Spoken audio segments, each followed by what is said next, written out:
Hey there and welcome. Have you ever looked at a piece of writing and felt like there's some kind of secret code that just makes it look, well, professional? It turns out there is, and it's all about capitalization. Today, we're not just going to learn the rules, we're going to crack that code together. Let's jump in. Okay, take a look at this. This little story about a trip to London, something about it just feels wrong, doesn't it? It's kind of hard to read, and it definitely doesn't look professional. Think of this paragraph as our first case file, our mission to figure out exactly what's broken and how to fix it. So, for the next few minutes, you and I are officially editors in training. We're going to build a toolkit, one rule at a time, that's going to let us transform messy text like that into sharp, clear communication. You ready to grab your first tool?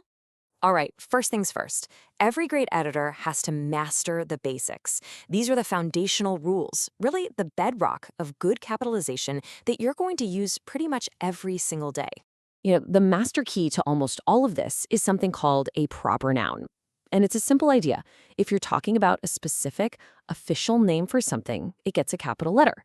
So we're not just talking about any person, we're talking about Emily. Not any museum, but the British Museum. If it's a unique name, it gets a capital. It's really that simple. So let's break that down a bit. First up, you always capitalize the first word of any sentence. No exceptions. Then you've got the specific names of people, of course, places too, like London or Italy, organizations like the British Museum, and yeah, even days of the week, like Monday, and titles, but only when they're right next to a name, like Dr. Smith.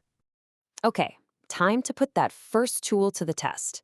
Look at this sentence. Based on what we just talked about, can you spot the errors?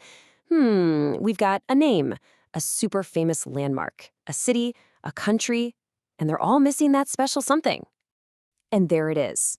What a difference, right? Sarah, the Colosseum, Rome, Italy, they're all proper nouns, and now they've got the capital letters they deserve. Just look at how much clearer and more professional that sentence is now. See? That's the power of this one simple rule. All right, you've got the foundations down. Let's reach back into our toolkit and grab our next set of tools. These are for the special cases. The tricky little situations, like abbreviations and acronyms that can trip up even the pros. Okay, so initials in a name, like the D in Franklin D. Roosevelt, always get capitalized. Easy enough. When you spell out the full name of an organization, like the Federal Bureau of Investigation, each important word gets a capital. And then you have acronyms. Those are words made from the first letters of a name, like NASA. For those, every single letter gets capitalized. Now here is a detail that trips up so many people, so listen close.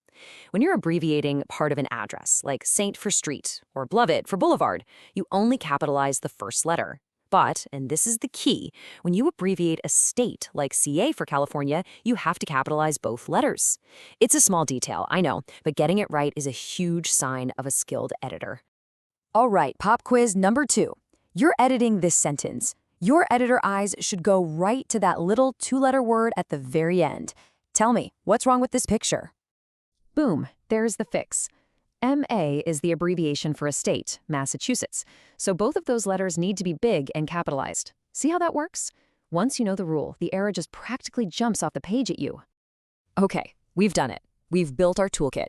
We have the foundational rules, we've got the special tools for all the tricky cases. Now it is time to put it all together for the final edit.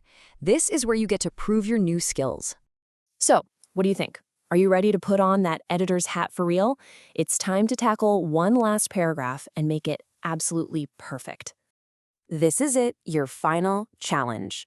Hiding inside this paragraph about the Postal Service are 5, count them, 5 capitalization errors.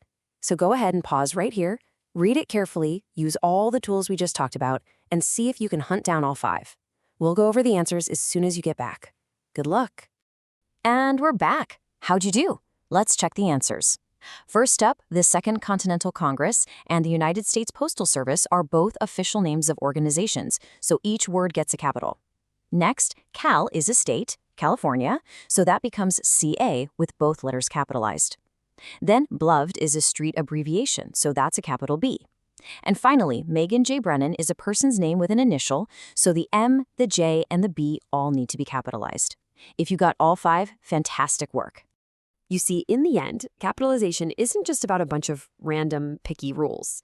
It's the system we all use to signal what's important and to bring clarity to our writing. It's what turns a confusing mess of words into something clean, professional, and honestly just easy to read. So there you have it. You've officially cracked the code. You have the full editor's toolkit now. The only question left is, where are you going to use these new powers first? Is it going to be that important email you have to send, a school report, or maybe even just your next social media post? The power of clear communication is officially in your hands.